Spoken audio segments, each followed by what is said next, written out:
Inaugural voyage of the House Insurance Committee for 2024 anyway. I'd like to, first off, let's get started with, let's start off with staff introductions though, because I see some changes there. The committee's all the same, so I will do that, but the staff is new. Let's have staff introduce themselves. I don't care what order, go ahead, fire away. I'm Noah Bechtold with the Audio Visual Committee. I mean, not committee, team. Kate Stelter, Legislative Research. Okay. Hi, Leanne Thone, Legislative Research. I did not staff this committee last year, but I did staff it 2 years ago, so nice to rejoin you. Very good, glad to have you back. I'm Eileen Ma from the Revisor Statutes Office, and I am back for a second year with y'all. Just a slow learner. She's a punishment. She's a slow learner. I'm David Weiss with the Revisor's Office, and yes, I am back for more as well. Very good. All right, now let's start at one end and run around and just kind of a name and district. We don't need a full bio because no one really here cares all that much. But let's start over there with Representative Tarwater. I'm sure he has a prepared speech. Thanks for having me, sir. Sean Tarwater, District 27. I'm Ken Collins. I'm in District 2, which is parts of Crawford and Neosho counties. Hi, everyone. Tori Marie Blue, State Rep from the 112th District, which is Barton County. Hello, Representative Haskins, Kirk Haskins, House District 53 in Topeka. Mike Dodson, District 67, Manhattan, Riley County. Robin Essex, District 78, Southern Olathe. Jeff Underhill, District 65, Junction City, Gary County. Patrick Penn, House District 85, which is Sedgwick and Butler County down in Wichita. All right, I'm Bill Sutton, District 43, which is Southwest Johnson County.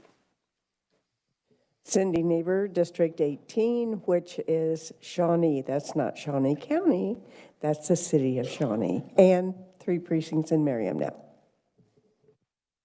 Hi, Pat Proctor. I serve the people of Leavenworth, Fort Leavenworth, and Kickapoo.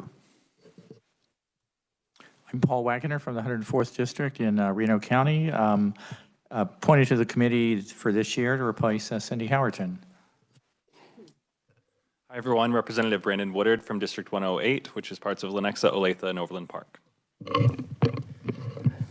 Hello, everyone. Silas Miller from Southeast Wichita, District 86. Emil Berquist, District 91, Northern and Central Sedgwick County. Representative Leah Howell, District 82, which is Derby and Mulvane in Sedgwick County, and just a touch of Sumner County. Heather Meyer, District 29, Central Overland Park, and I'd also like to introduce my intern, Amy Black, who is here with me today. We'll go ahead and wave or take a bow or something. I don't know which person. Oh, there you are. Okay. All right. Very good.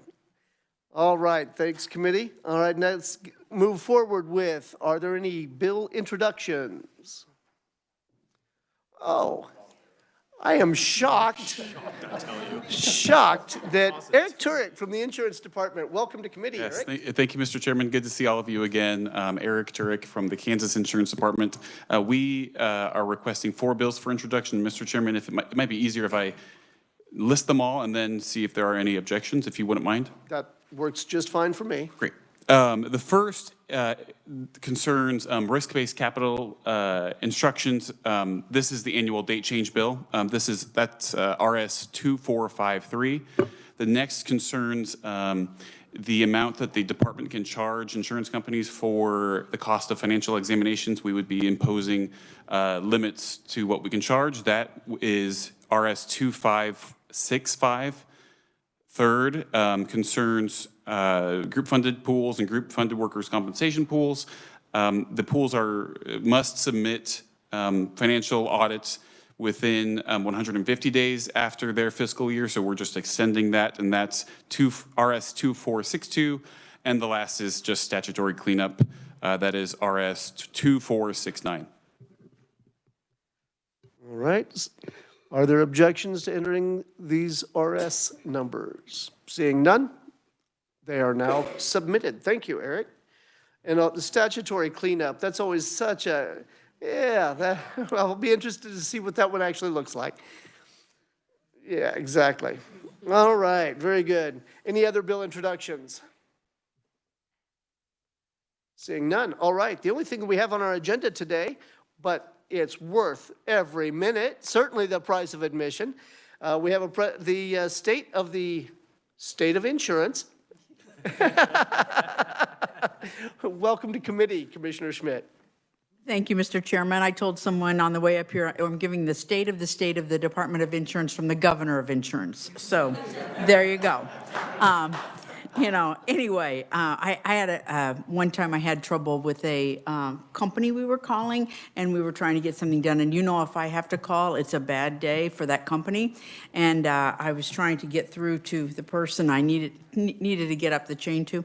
And they kept saying, I don't understand who you are. Why do you need to talk to them? And I was like, I'm the commissioner of insurance. I don't understand. I said, well, I'm your regulator.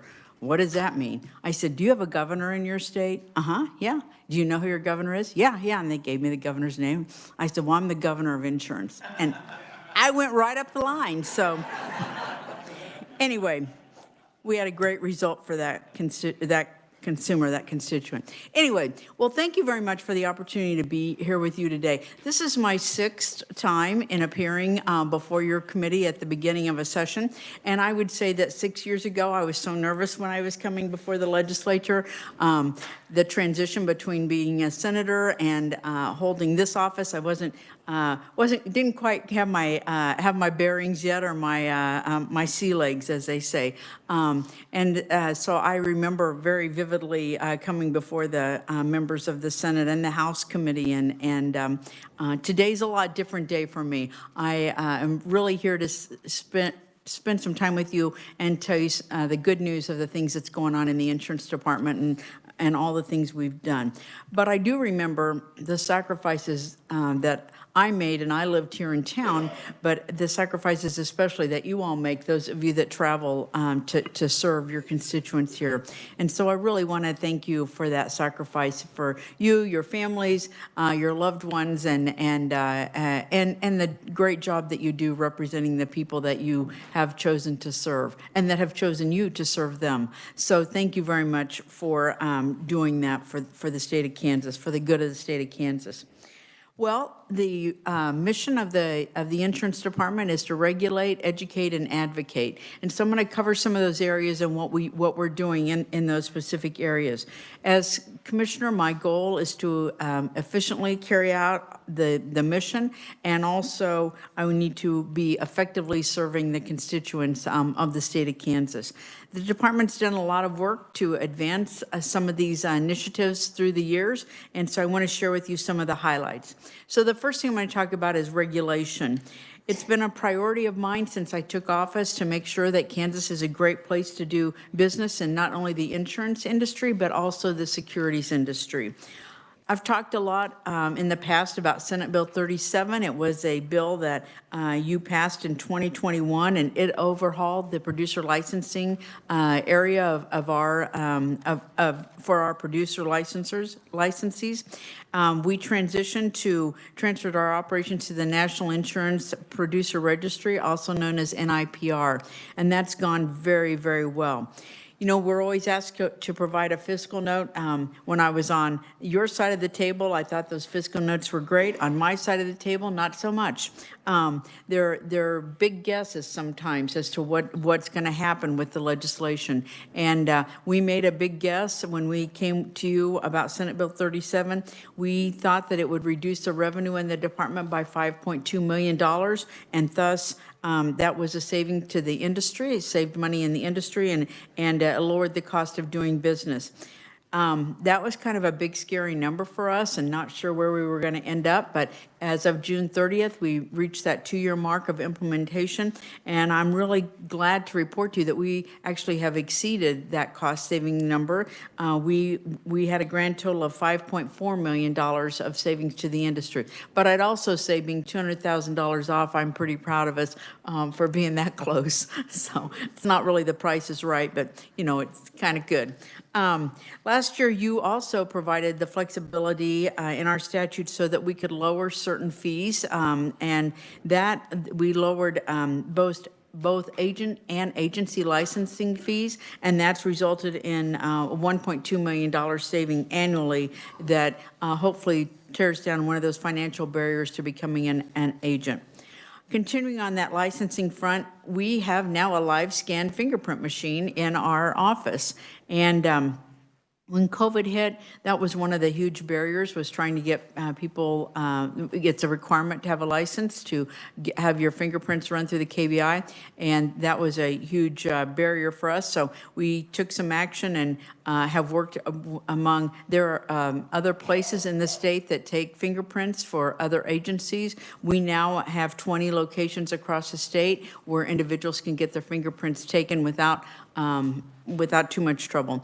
With the department, since March of last year, we've taken 117 fingerprints, and we do that free of charge for people that come into the office. We've also reduced the fingerprint fee of $10 to better align with costs, and again, lower one of those barriers to getting your Kansas license. But I do want to note that that $10 fee is what the KBI charges. That's not my fee, and so I'm not in charge of that. So just so we're clear, I might lower that if I had to, if I could, but I can't. So anyway, but we didn't just stop at producer licensing. House Bill 2093 last year, you guys passed that one. It eliminated certain group-funded pool assessments, and so we refunded $150,000 of unused funds back to the pools. We have a healthy balance in our workers' compensation fund for 2024, and so I decided not to charge an assessment fee this year. That will save insurers about $3 million compared to the previous year. So again, that money that stays in the pockets of Kansas business owners. After many meetings and discussions, and underline many, bolded, we overhauled the operations of the Kansas Automobile Insurance Plan, and we moved the operation of that plan to APSO. It will save the industry a minimum of $300,000 annually. It will be, I know it will be more this first year because they have a building to sell and furniture and equipment and things like that. APSO is a management organization, service provider, and they function in that automobile residual market, and they manage plans in over 30 states. So needless to say, I believe they know what they're doing. They've demonstrated that in 30 other states, and we have already seen efficiencies. That happened January 1st. That transition happened January 1st. We've already seen efficiencies, and quite frankly, I think the insurance agents are getting a better service than what they were getting when we were doing that by ourselves here in the state. It's not all on the insurance side of the house that we have good news to talk about. You may remember for fiscal year 2022 and 2023, we put a moratorium on any fees from the securities industry. That was a $32 million savings for the industry. We have implemented those savings, or we implemented starting to charge again on July 1st, but we came in at 50% of what had been what we'd been charging. Again, thanks to working with the industry and finding out what they want out of us and looking at our costs, we were able to cut them in half. And so that's $40 million and counting in reduction on the security side alone.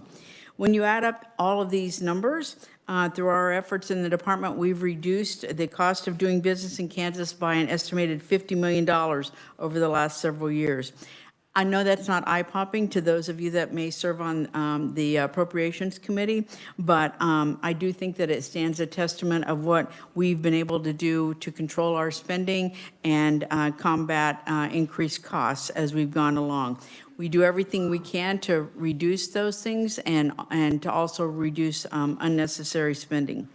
many of those opportunities that we had have been made possible by all of you that have helped us along the road with our legislation.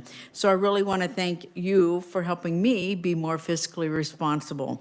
The department has another bill this year that I believe you'll hear that will give us a little more flexibility on those fees. We're not asking to raise the fees, we're just asking you to give us flexibility to make that the cap, and then let us control the lowering of that. I want you to know that I'm really serious when I say I want to make Kansas a better place to do business, and I really am thankful to you to help me deliver on that promise to Kansans. Let's switch over to education. So industry regulation is an important part of what we do, but another focus for us is to educate about our mission and educate about some of the things that we can do. I think we've made some really good strides here. When I talk about education, it's not only to Kansas consumers, which we educate constantly to Kansas consumers, but also to educate some people in the industry and also our men and women in uniform. Last year, we conducted 2 4-hour training sessions for Kansas law enforcement, and we're trying to educate them to help us to identify insurance and securities fraud. Insurance and securities frauds are quite complex at times, and so by helping to train our law enforcement officers, we're hopeful that we can that they can help us find some of these criminals in the action, and that we can stop that. Insurance, this is an interesting statistic to me, and it was well documented that insurance fraud alone costs the average family of $400 every year in increased premiums. So I didn't say that right. Let me back up. It costs an average family $400 in increased premium costs every year. So think about that when you think about your house insurance, your PNC, your automobile insurance, your umbrella policies, any other policies you might have. So our anti-fraud team is working hard to stop fraud in Kansas and pursue those that break the law. Interestingly enough, to me, one of the things that we've emphasized to Kansas law enforcement officers is we have a problem in our state called bump and buy. Anybody know what that is? You have a car accident and you sit in your car, and before the police get there, you buy your insurance. And unfortunately, for those that would like to do that, there are timestamps on everything. And those timestamps can be just kind of a pesky problem for them. You know, we had a person in our office that had an accident, and the individual didn't have insurance in the, you know, like a day later, find out didn't have insurance, but showed the officer a copy of their card on their phone. And lucky for the department, that policeman took a screenshot of that. And so that's called like fraud. And then trying to reinstate those things is on the fly. So anyway, and you know, we all know how that ends for the person that was in the accident, not well. But anyway, we've also hosted a ton of free presentations and training for our security industry professionals on a variety of topics. So if you know someone that would like to have us come out and speak to them, please give us a jingle. We'd love to speak to any group that we can on either insurance or securities. We continue to develop more continuing education that's free. Those opportunities, I think we are trying to pursue, and not only for our securities industry, but our insurance agents. We worked with KAIA and APSO about the transition into APSO just a couple of weeks ago. We had over 300 attendees virtually, and they got some free CE for doing that. So we'll be planning some more free continuing education opportunities this year for our agents. And so if you're an agent, keep an eye out for them. If you know of an agent, we'd love to help you. I know many of you have newsletters. We'd love to have you help publicize that with your with the agent so that we can get that out for them. This is just one of the many ways that the department does partner with industry, and we'd rather partner with them than be a roadblock for sure. And last but certainly not least, our Smart Invest KS program has increased our efforts to educate Kansans about investment fraud.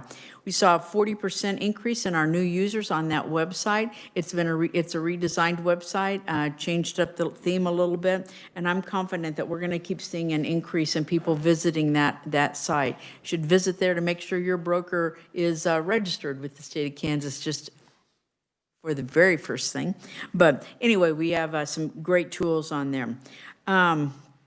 We met with thousands of people over 13 areas, different events that we held throughout the state. That doesn't count the numerous presentations that our staff give to various seminars and meeting events where we get asked to come and speak. And I really do think our efforts are making an impact, but I do know we still have a lot of room to grow.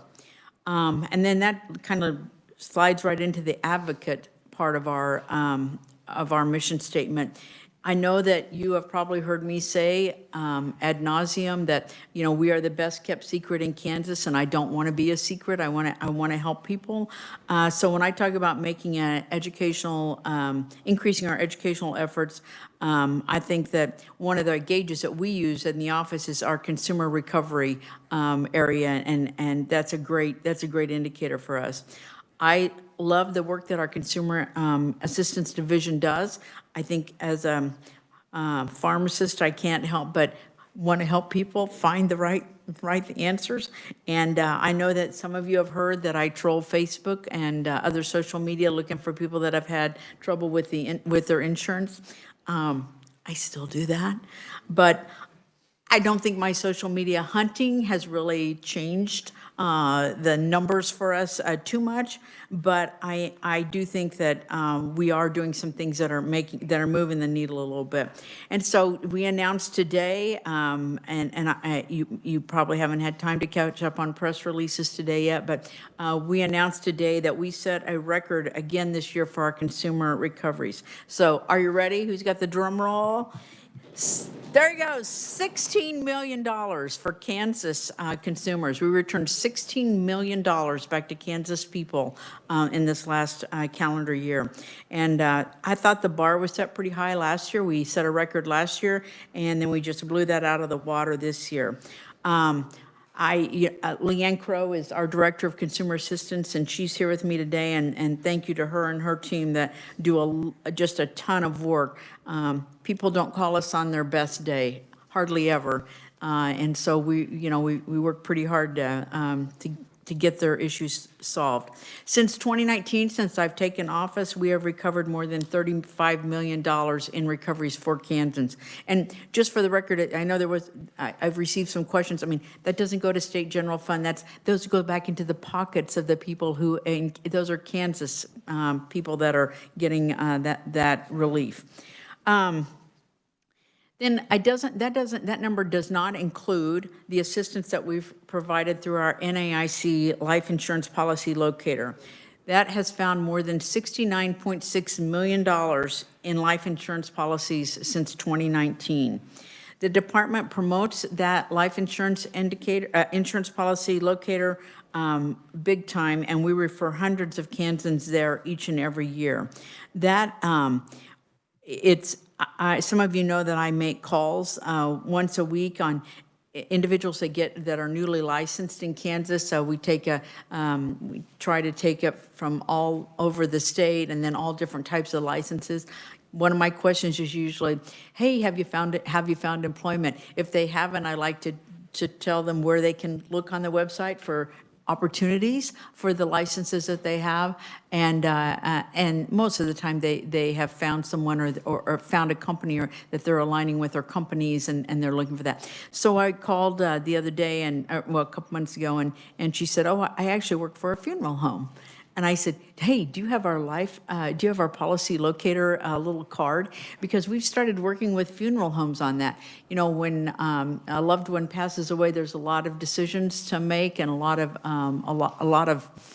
things to take care of. So we printed up what we call a palm card. I think we may have put them in your packets, actually, that will tell someone how to look at the life insurance locator, call us if they have trouble, and we have found that to be very valuable. We have we shipped some out to this person at the funeral home, and they've already asked for more. So I think it's not something that somebody's going to call us on the day that they go to the funeral home, but maybe a week or two later, or when they start looking at things.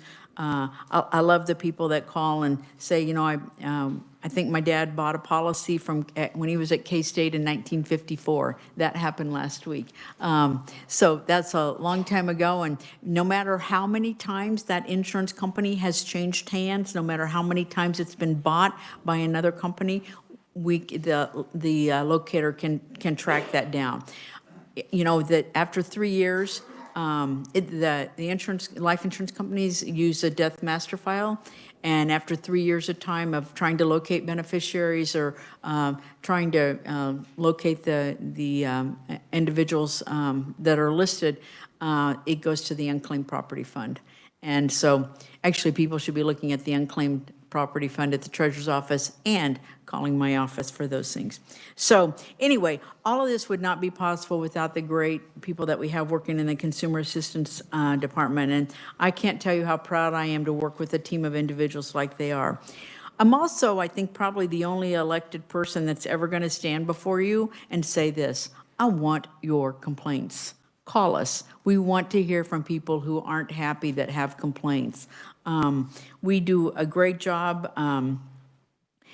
I think our staff is very empathetic and very calming, and I get to listen to some of their calls, and they just really do a great job. So anyway, I think we're starting to get more of those complaints. We had a record year for phone calls and for chats. We also have chat functions. I thought those were only good for returns after Christmas, but we have a chat function at our office. So anyway, I mentioned anti-fraud education earlier, and I just want to highlight a couple of things on that front. In 2022, we doubled the number of cases that we sent to the Attorney General for prosecution. As you may recall, we have an agreement with the Attorney General's office where they do the prosecution. I like to say we get the cases ready and we put them on a silver platter and we take them over to the AG's office. Then they do the prosecution. We work closely with them getting the cases ready, and then also through that prosecution process. But we didn't double this year, but we did have an increase in cases that we referred to them, as well as the total number of complaints that we received and handled. Unfortunately, during bad times, hard times, our fraud complaints go up, and we have certainly seen an uptick in this economy, and that's kind of sad for me. In the case of securities fraud, it's really, really difficult to get money back for a victim after they have lost it. If you've seen our Smart Invest ads, you've heard us say that you're more likely to make a half-court shot than you are to get your money back after a fraudulent investment. Well, I think KU and K-State should start recruiting our anti-fraud team, because last year they did a banner job. They successfully investigated a securities fraud case, and with the help of the Attorney General, we will recover over 90% of the restitution dollars of the victims of this one fraudulent scheme that happened. Usually, just for perspective, it's around 7 to 9% of the money that they get back. So that's huge, and it's all due to the work that our anti-fraud team does every day, and I really want to acknowledge them and thank them here today. But again, that type of recovery is very rare. And so the department will has a bill this year that we would like to prevent the scam before it happens. And so we have a bill to try to help us do that this year. And it's been adopted in 40 states. So I hope you'll let us join the other states and help us get another tool in our toolbox for our anti-fraud defenses here in Kansas. Much of our legislative agenda is based not only on what we see, but also what the insurance and securities industries tell us about. Every spring, sometime around the time when you all are on break or are thinking about the end of the session. Yeah, not exactly. Not exactly, Mr. Chairman, but you're pretty close. But maybe closer than I think. But I do reach out to all of our domestic insurers and have a conversation. I started this actually during COVID because I wanted to see how people were doing. And you know, that was a tough time, and we weren't really sure how anybody was doing. So I wanted to reach out and make sure that our executives and our CEOs at our companies were doing well. And as you well know, there was a lot of changes going on in the industry, and I think, you know,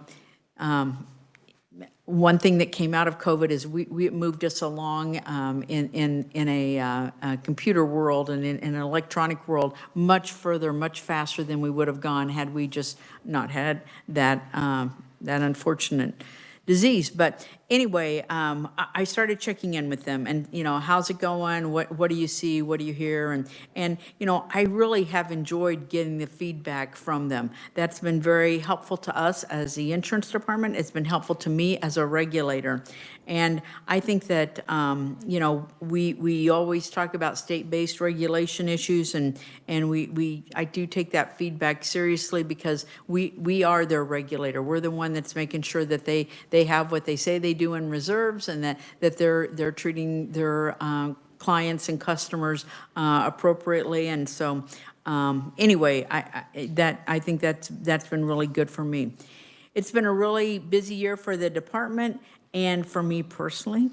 And I want to thank everyone for their work in helping me forward our mission that we have set out. I look forward to continuing to work with all of you as we do that. It is truly an honor to have this job, and I am very, very thankful for it.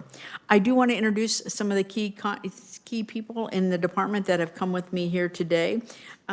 They are always happy to visit with you. The first one is Eric Turek, and he is a Director of Government and Public Affairs. If he's not in your committee every day, somebody call me. Right? I know, he just loves it over here.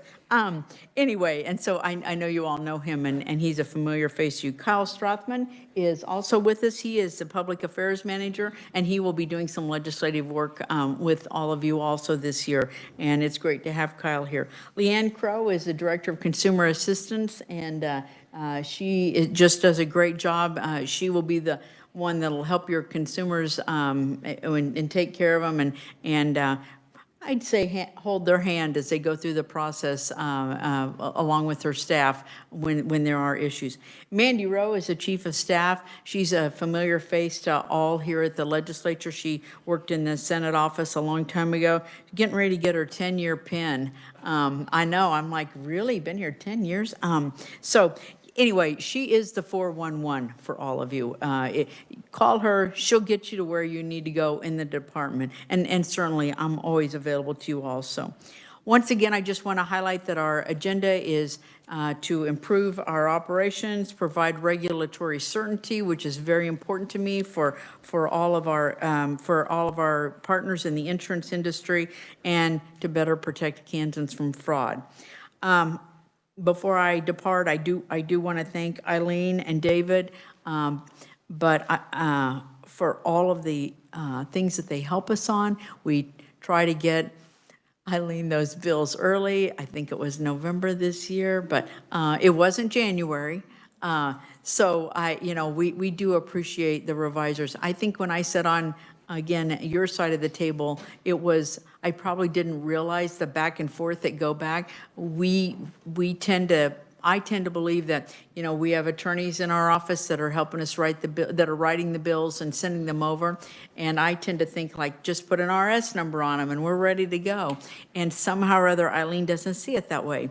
And there are considerations that we're not aware of, or that we need to take into account for, and really appreciate the collaborative way that works with Eileen, and she's always very good to work with, and so I think you're kind of lucky to have her as a reviser on this committee. Mr. Chairman, I really do want to thank you again. No, she didn't pay me. No, I try to deliver some Diet Coke every once in a while, but I'm no fool. I know how that works. Anyway, especially right now when you're like under the boil advisory, you're much safer with Diet Coke or some other beverage of your choice. But anyway, Mr. Chairman, I really do appreciate the opportunity that you have allowed me and every year that you've been chairman to come and visit with you about the state of insurance. And so thank you very much. And I'd be happy to take any questions if you have time for them. Fantastic. And as always, it's great to have you here and getting an update on what's going on. We're the insurance committee, but we don't do the day-to-day. You do. And so it's great to hear the updates and see that there's progress being made. Sounds like phenomenal progress being made. Thank you. Committee, any questions for Commissioner Schmidt? All right. Going in order of the pins I saw, Representative Blue first. Haskins is on deck.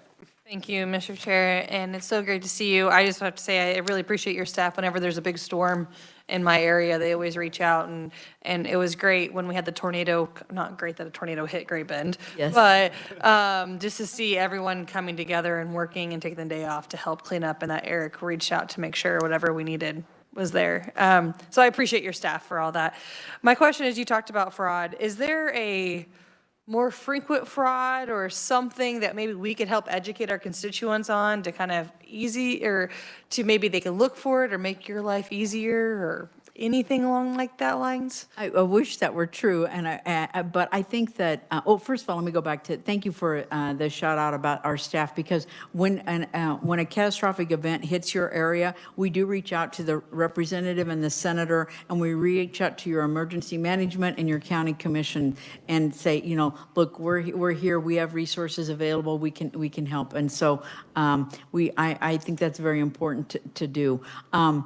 As far as the fraud thing, I think we, like I said, we see an uptick when the economy is not as good as some other times, and our senior citizens are very vulnerable. That the bill is going to give us some tools that we're introducing. It's a model act and been adopted by many states, and so I think passage of that will give us another tool. But we just struggle with the normal bump and buys and the fraudulent activity that people get very creative, and as soon as you think you've figured out one of the schemes, they change it up and they go somewhere else. But we do appreciate just letting us know when something, if it sounds too good to be true, call us, because we can investigate that. So thank you. Excellent. Representative Haskins. Thank you, Mr. Chair, and Commissioner Schmidt, thank you for your presentation. Seems very positive and things are going well, so congrats on that. I was looking at your legislative agenda, and I know something that's come up several times since it's over the break for sure, is the prior authorization, and we had a hearing last year on prior authorization, and I was wondering if you can give us an understanding of where your commission stands on prior authorization. What can constituents do to improve on this? Do you have any role in that area? Yes and no. I'll give you a qualified answer. I mean, if someone's having trouble getting a prior authorization, and we can certainly help move that process along. I always tell people that we don't always get the answers that we like, that we hope to get back, but we always will get we will get that constituent or that patient an answer back. The PA process is very convoluted, and we actually are going to hold some what I would call events called Industry Insights. And we try to bring people together to talk the same language and to make sure that sometimes they define things differently. So sometimes, like on the PA process, they're looking at different things and they're not communicating. The insurance company isn't communicating exactly what they want from the provider or from the patient for whatever that may be, tests or reasons or prior treatments, et cetera. So we try to get those two together to talk the same language.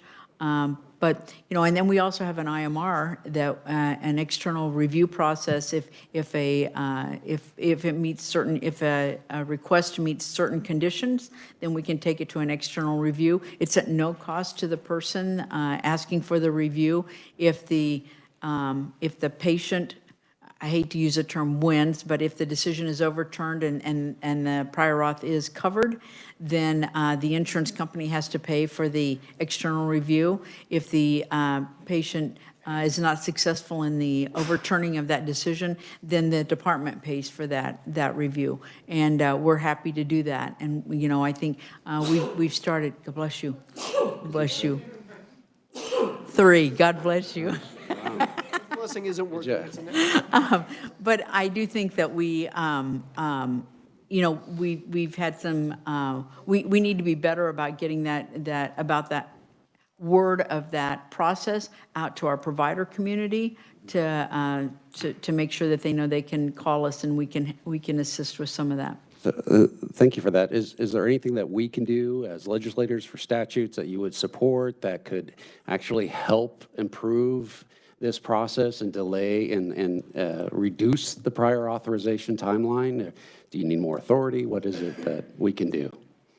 Well, we don't have a lot of authority in the contract. We don't have authority in the contract area of it, which is where that lies, right? That's a contractual agreement between the person that bought the insurance and then the insurance company itself.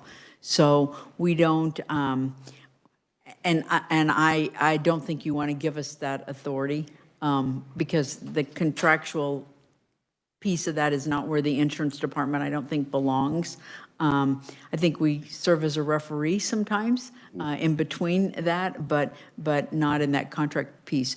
But, you know, we always are willing and would ask you to let us take a look at it to make sure it's something that we can do before legislation gets too far along. Well, I sure do like the idea of you facilitating the insurance companies to talk about this, to educate. I know that's something that we had asked for last year during the hearing, and so it's good to hear that, you know, you're moving forward with that. So thank you so much. Sure, thank you. All right, Representative Woodard. Thank you, Mr. Chair. Commissioner Schmidt, thanks for being here. First, a quick comment. Thank you for these graphics. I'm sure we had them in our inbox at some point, but no, actually, they're fresh off the press. Okay, great. Well, they're very helpful. I had apartment complex that was on fire late last year, and there were 2 units that were a total loss, about 100 units. So being able to reach out to those folks, we text banked them to say, if you need any assistance with rental insurance, let us know, because we can connect you with your office. So thanks for all that you do. Kind of on the prior auth conversation, a little bit of a pivot.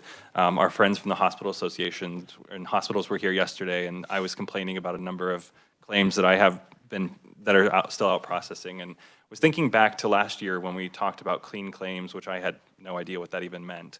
But was wondering if there had been any sort of uptick in clean claims complaints to your office. I know that they're still hearing from a number of healthcare providers that are seeing delays in those payments. Ironically, I got a process from July of 2023 from a service date for labs I do 4 times a year. Which was rejected just yesterday, saying they have to file it in another state. So wondering what on earth's happening that they're waiting 6 months to be told to file it differently.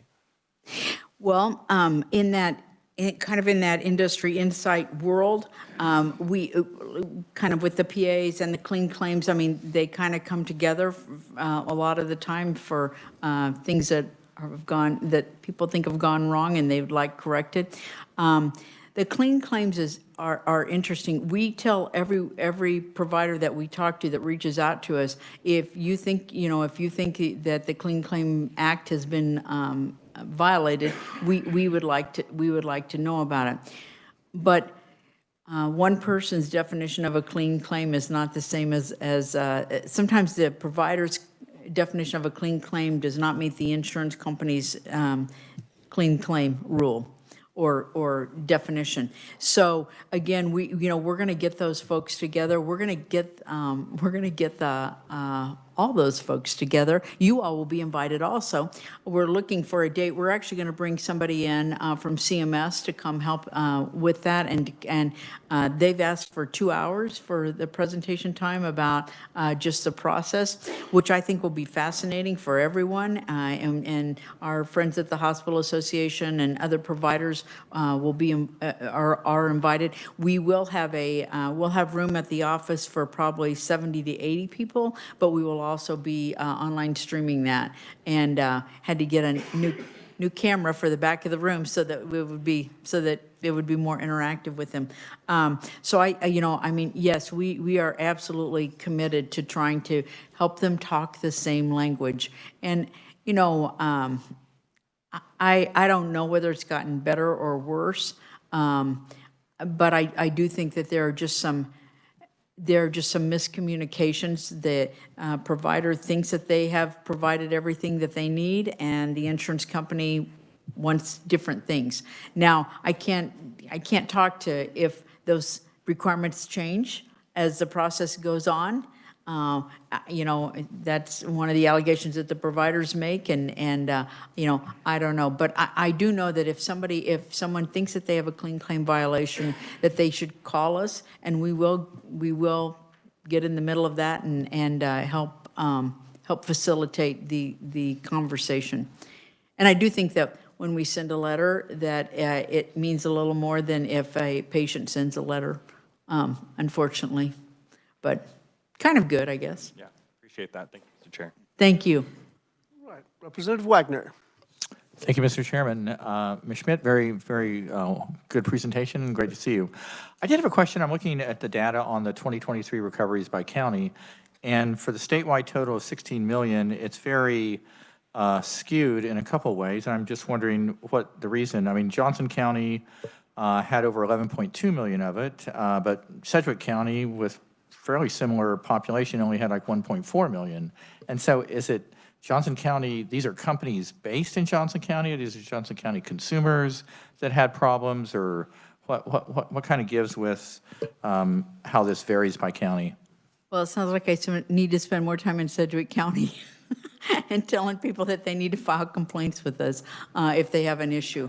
I don't know that I have a rhyme or reason for that, but sometimes those, if a provider is particularly aggressive in contacting us about a health issue, then sometimes that snowballs into more claims. Like they'll just keep sending us those denials, and we'll keep getting them overturned, and then eventually they change their policies.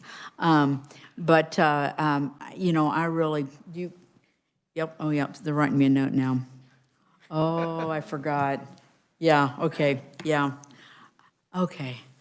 Yeah, you're gonna make me confess that right here, aren't you? Okay. So we had a was that 11 million in Johnson County?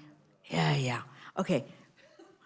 We had a $10 million recovery on one claim in Johnson County. Thank you. So that skewed it. That also, may have skewed my number for 16 million. Boy, beating it out of me, Representative Wagner, just beat it out of me. Thank you. All right, ranking neighbor. Thank you, Mr. Chairman. I think one of the things, and I worked in insurance in the medical and dental realm, a clean claim for Medicare means all your commas are in the right place and your I's are dotted and your T's are crossed. If any of those are wrong, they take them, throw them on the floor, 30 days later, you can refile. That's a clean claim. All I's, T's, commas, periods. They do not tolerate anything less. That's a clean claim. I think some of the electronic, didn't mean to. No, go ahead. The electronic medical records have changed some of that because they are more standardized in what they submit. If you're billing on an electronic platform, if you're not, you're still stuck in that. And then I think there are times too, and I was talking with the chairman earlier, that a person going in for surgery, and let's say you're having an emergency appendectomy, and you go to the hospital that you frequent. What happens is if they have a new physician on board, and they haven't been credentialed by all the providers in that hospital, like a Blue Cross Blue Shield or a Cigna or United Healthcare, and you draw that person as your surgeon or your anesthesiologist, whatever it may be, that's not going to be covered even though they authorized it, because they don't go to that depth. They say, yes, the hospital is covered. Well, the hospital is covered, but that doesn't mean that the doctor, that particular doctor is covered. So it's going to be an out-of-network charge, and that person's going to be hit with what the total charge was, not what's just allowable. And so that's where you're going to see that surprise billing, and that's where people become very agitated, and I would too, because they have a credentialing department at the hospital, and the people doing the authorizations should dig a little bit deeper, possibly, and make sure, because some of these hospitals are huge and they have clinics all over, and it may be a typical visit for a cardiologist or a pulmonologist, something like that, and you may be hit with that total charge. So I think that's something that we need to look at with this prior authorization, so that people don't get surprise billings, and that maybe we can help reduce some of those medical costs. Yeah, we have seen that. We also saw a kind of an interesting thing on a cardiovascular surgery where the surgeon, where the office prior authorized 5 procedures. And because, you know, sometimes you don't know until you get in and you crack the chest and you open it up and see what you need. Speaking of crack the chest, I just saw that gavel. Anyway, but they had prior authorized 5 different procedures. Well, they only ended up doing 3 of the 5, and the claim got denied because they didn't do all 5. And like that just doesn't make much sense. So anyway, we were able to intervene on that and point out that that seemed not right. But And if I may, I think it would be helpful if we could bring those groups together and discuss some of those scenarios, so that possibly we could get something out of the hospital association as well as the insurance company, because it's a hardship for both. yes. And that might be a way to clear up healthcare costs slightly.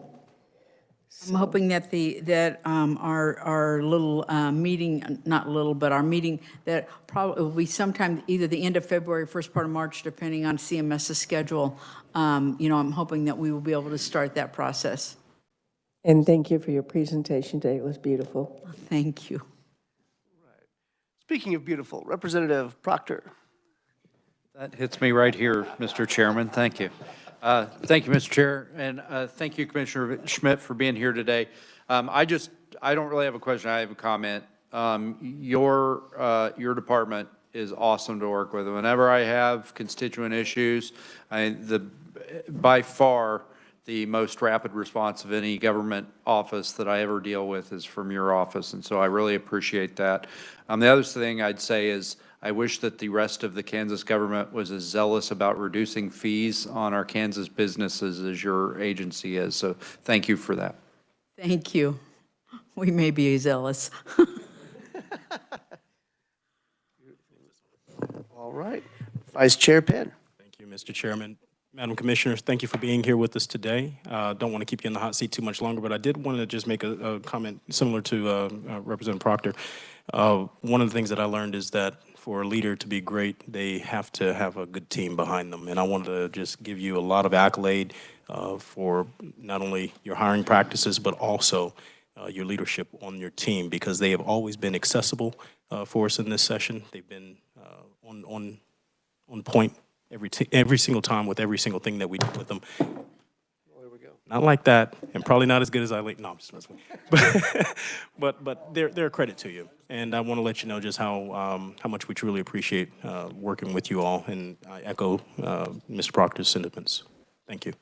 Well, I tell you, I do have a great team to work with. They are fantastic, they're phenomenal, and they do good work, and I'm very honored and pleased to be able to be a part of that team with them, because they are really outstanding individuals, and we do a lot of good work at the department. But as long as, can I just say one more thing? Kind of like, if anybody is listening, we did have phone problems today, so if you got hung up on today, please call us back. We have contacted the appropriate, we're troubleshooting, but we did have some dropped calls today, and that makes people have a little bit more angst and anxiety. And so we put it out on social media, and so this might be another opportunity to let people know we're aware and we're working. So anyway, you still get to talk to a real live person when you call the insurance department, and I'm very, very proud of that. And by the way, we are working in the office. Good to hear. Representative Proctor has more? Yes, Mr. Chairman, I didn't know our phones didn't work today, so I'd like to withdraw all my positive comments. I didn't say all day long. I said we've had intermittent issues. I'm going to blame it on boiling water, cold weather, snow, ice, I don't know. There you go. Sounds fair to me. All right, committee, further questions? Representative Bergquist. No question, but I had a question about Medicare, and I got good advice from someone that didn't have anything to do with it, and my wife and I had a nice conversation with your staff, and they were helpful, and they had phone problems that day too. So. I don't know. We've had a couple of days of this intermittently, so we are going to get to the bottom of it. Trust me. Oh, that is OITS. OITS is in charge of our phones. Just for the record, we're not in charge of our own thing. But my comment is about the good staff and great attitude. They sound like they really want to come to work. So. I think they do, even when they have to bring their own water today. BYOW, bring your own water. So. But yes, I think, we do strive to help people. I mean, we get a lot of complaints, as you can see by the chart, but we also do inquiries where people just are searching for information, and we like to provide that information, meet with people one-on-one if that's what they want to do. We have a consumer assistance room that we can have private conversations in, and so we really do strive to make those things available. So. Thank you. You don't look like Medicare age, so this is like, yeah. Okay, kids, let's stop there. Thank you, Mr. Chair. All right. No further. It's gonna get out of hand there. No further questions? Seeing none. Very good. Thank you so much. Here. Thank you for the opportunity and always being so kind as we come and do our dog and pony show. Thank you. All right, committee, we're at kind of an awkward period where the bills that were just dropped in aren't in the committee yet. And so right now, I don't have anything on the agenda for next week. Could that change? Yeah, absolutely. It depends on how fast they work their way through the system. But if they don't change, that's okay. We'll hit it the next week. And don't say tomorrow. We're not going to do that tomorrow. Oh, yeah, we'll have them towards, yeah. They just won't be back to committee by then. All right. She's efficient. I am not holding you up. No, it's the process, Eileen. I'm not blaming you. It's the process. It's an old process. No. But as soon as we do have things landing in the committee, we're going to resume meeting. So until that time, watch your schedule, and we are adjourned.